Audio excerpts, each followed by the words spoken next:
Keçək növbəti oyuna Kəpəz Səba ilə Kəpəzin də azarkeşləri barəsində və stadionu barəsində ayrı söhbət olacaq. Yəni yeni stadion. Alek təklif elədi, keçək Kəpəz Səba maçına.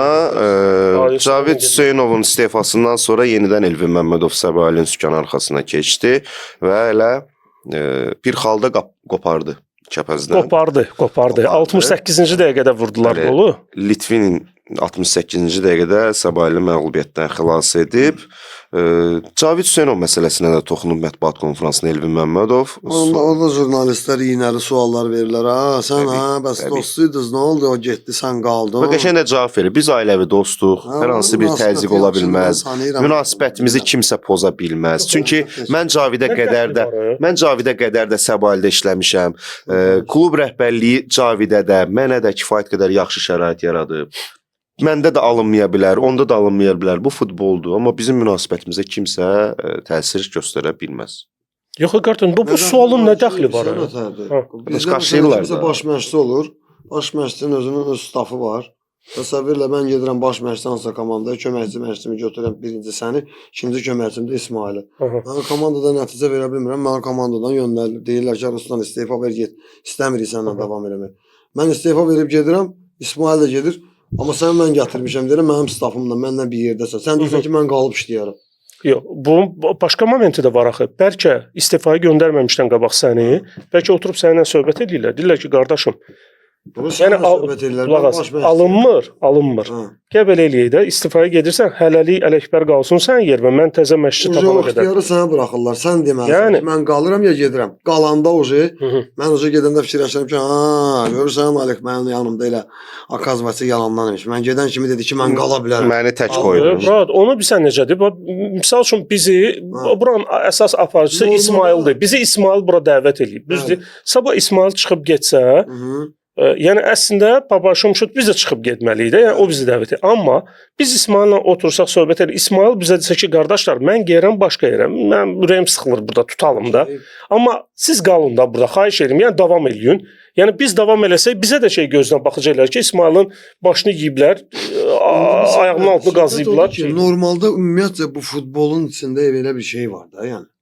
Bu futbolun elə bir yazılmamış bir qanunudur. Baş məşqçi varsa, köməkçiləri də varsa, bütün staf aparır. Staf gedirsə, staf gedir, hamı gözləyir. Bildin, başqa adamlar. Bu dərinliyi bilmirdim baş məşqçilikdə. Yəni indi sualı da jurnalist ona elə verir ki, yəni sən Cavid köməkçi idin. Qaşımaq da sən dediyin kimi. Və sən niyə qalmısan mənim nəsə? Nə olacaq Cavid? Elvin Məmmədov da Samir Abbasov deyir də.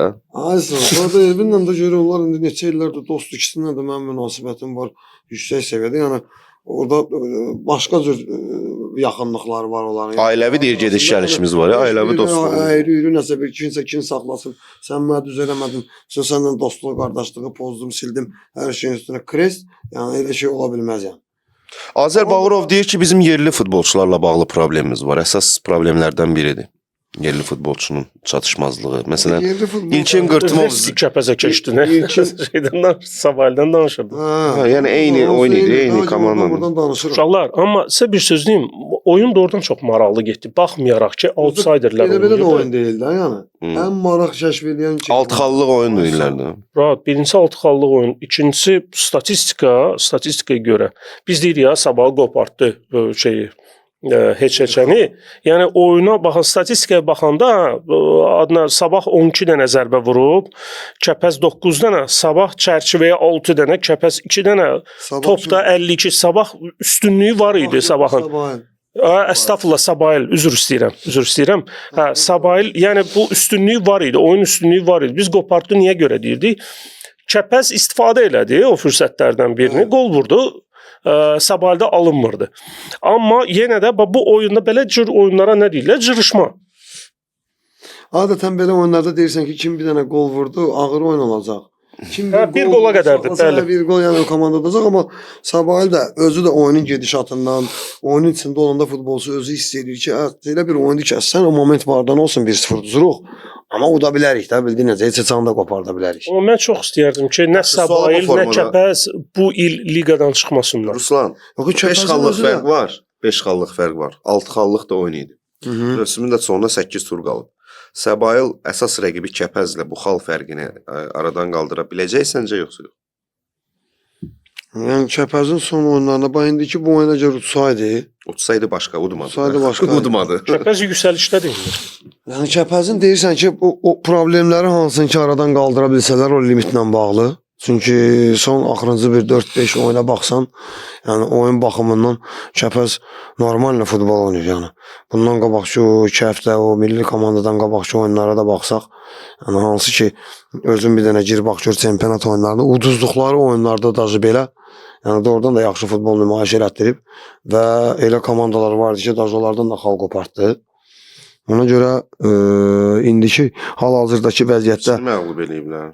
Məsələn, Qardaşım, Kəpəzlə Sabahilin Qarabağdan mübahisəsində bu yəni konkurensiyasında bu şansı əldən mən buraxmayacaq. Kəpəzi üstünü qoyuram. Niyə görə? Onda Üstün sayıram. Sənin sözündən belə çıxır ki, Sabahil düşəcək. Yəni Səbail beləsinə vəziyyətdə bu dəqiqə hal-hazırda 5 xal daldadır. 5 xal daldadır. Amma yenə deyirəm, o Cavid Hüseynovun da vaxtında, Elvinin də, Məmmədovun indiki vaxtında da, yəni futbolçular deyim ki, sənə yəni futbol oynaya bilmir, əlindən gələni eləyə bilmir və yaxud da istədiyi şeyləri meydançada yerinə yetirə bilmirlər. O deyil də yəni. Şans da var, qol momentləri də var. Debayında kornerdən, standartdan qaldırdılar, o Litvin başla vurdu, həfsə 1-1 qurtardı. Yəni sona qədər cırışacaq. Səbail əlini qolunu salıb aşağı ilə gözləməyəcək beləsinə ki, həfsə mən vuram. 5 xal var, şans var. Burada əsas əmil bilirsiniz hansıdır? Yəni ancaq poledə, meydançada baş verən deyil. Və onu demək istəyirdim. Sabahil ilə Kəpəz arasında olan fərq hal-hazırda nədədir? Sabahil bir tərəfdən Sabahildir, bir tərəfdən Kəpəzdir. Sabahilin keçmiş artıq baş məşqçisi son intervyusunda nə deyirdi? Biz yiyəsiz bir komandayıq, düzdür? O biri tərəfdən Kəpəz var, yeni sahib gəlib komandaya. Gəncəni də, Kəpəzi də həddindən artıq çox sevən stadion tikilir. Bu adam, mən yəni biləm, bəzi söhbətlərin içindəyəm. Adam istənilən şəraiti yaradır komanda içində. Yəni hələ şərait yaradır ki, yəni oynayın da, oyundan başqa heç nə fikirləşməyin. Bir tərəfdən budur, o biri tərəfdən bir tər dişinizi sıxın qalaq. Bir dənə yola verək gedək. Yəni məncə budur söhbət budursa, o məncə Sabahilin şansı yoxdur. Amma heç istəməzdim Sabahilin. Uğurlar, hər iki komandaya uğurlar. Təbii ki, mövsümün sonuna az qalır. Artıq 8 tur sonuncu dövrədəyik və bu müddət ərzində çox şeylər öz təsdiqini tapacaq. Keçək digər cırışmaya, Kəpəz Sabahilə.